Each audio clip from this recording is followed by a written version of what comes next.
Hello friends, welcome to MKY solution. आज हम जानेंगे टीडीएस ऑन कैश विड्रॉल के बारे में।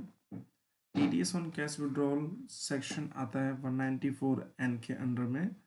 इसमें दो केसेस में हम इसको समझते हैं। पहला केस कि हमने पिछले 3 सालों की आईटीआर फाइल कर रखी है। दूसरा केस, हमने पिछले 3 सालों की आईटीआर नहीं फाइल कर रखी है। अगर आपने कैश विड्रॉ करा है up to 20 lakh in a financial year, तब आपको कुछ भी टीडीएस नहीं देना है।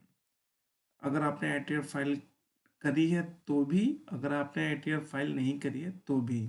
दूसरा केस, आपने कैश विड्रॉ किया है 20 लाख से ज़्यादा लेकिन 1 करोड़ तक, तो अगर आपने लास्ट ईयर की आईटीआर फाइल करी है तो उस केस में आपको 0 टीडीएस देना है।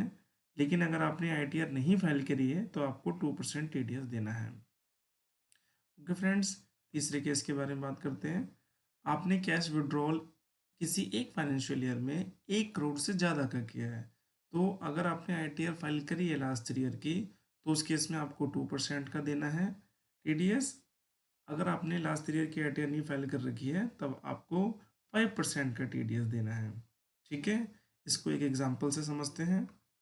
हमारे एग्जांपल में, एग्जांपल के तौर पर मान लीजिए एक अभिषेक नाम के एक पर्सन है। अभिषेक ने फाइनेंशियल ईयर 25-26 में, मैं इसको एक बार नोट डाउन भी कर देता हूँ। अभिषेक ने फाइनेंशियल ईयर 25-26 में, यहाँ पे हमारे अभिषेक जी हैं। अभिषेक ने फाइनेंशियल ईयर 25-26 में 20 लैक्स का एग्जांपल के तौर पे लेते हैं कि उन्होंने 30 लैक्स विड्रॉ करे हैं। 30 लाख अगर अभिषेक ने विड्रॉ करे हैं, मान लो वो पहली कैटेगरी में आता है कि जब उसने कोई भी आईटीआर फाइल नहीं करी है, ठीक है, तब तो उसको 0 टीडीएस यहाँ होगा। अगर यहाँ पे आईटीआर फाइल करी है तो, अगर 3 साल की आईटीआर फाइल करी है तो 0 टीडीएस है।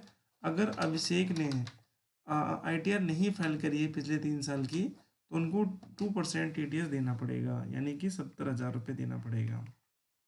ठीक है, 2% टीडीएस अभिषेक को देना पड़ेगा, जो कि उनके 35 लैक्स का होता है 70,000। ओके फ्रेंड्स, दूसरा केस देखते हैं। मान लीजिए अभिषेक ने अमाउंट विड्रॉ करा है 1.30 करोड़, यानी 1 करोड़ 30 लाख। तो पहले केस में अभिषेक का 2% टीडीएस कटेगा। 1 करोड़ 30 लाख का 2% हो गया हमारा 2,60,000 रुपये।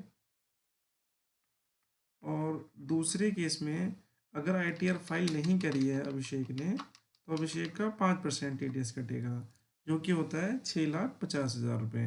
और जो भी टीडीएस काटा जा रहा है अभिषेक का, वो अभिषेक को 26 AS में सारा, वैसे तो उसको वहाँ पे ऑलरेडी इन्फॉर्मेशन मिल जाएगी, और जब वो अपनी आईटीआर फाइल करेंगे तो वो उसको क्लेम कर सकते हैं।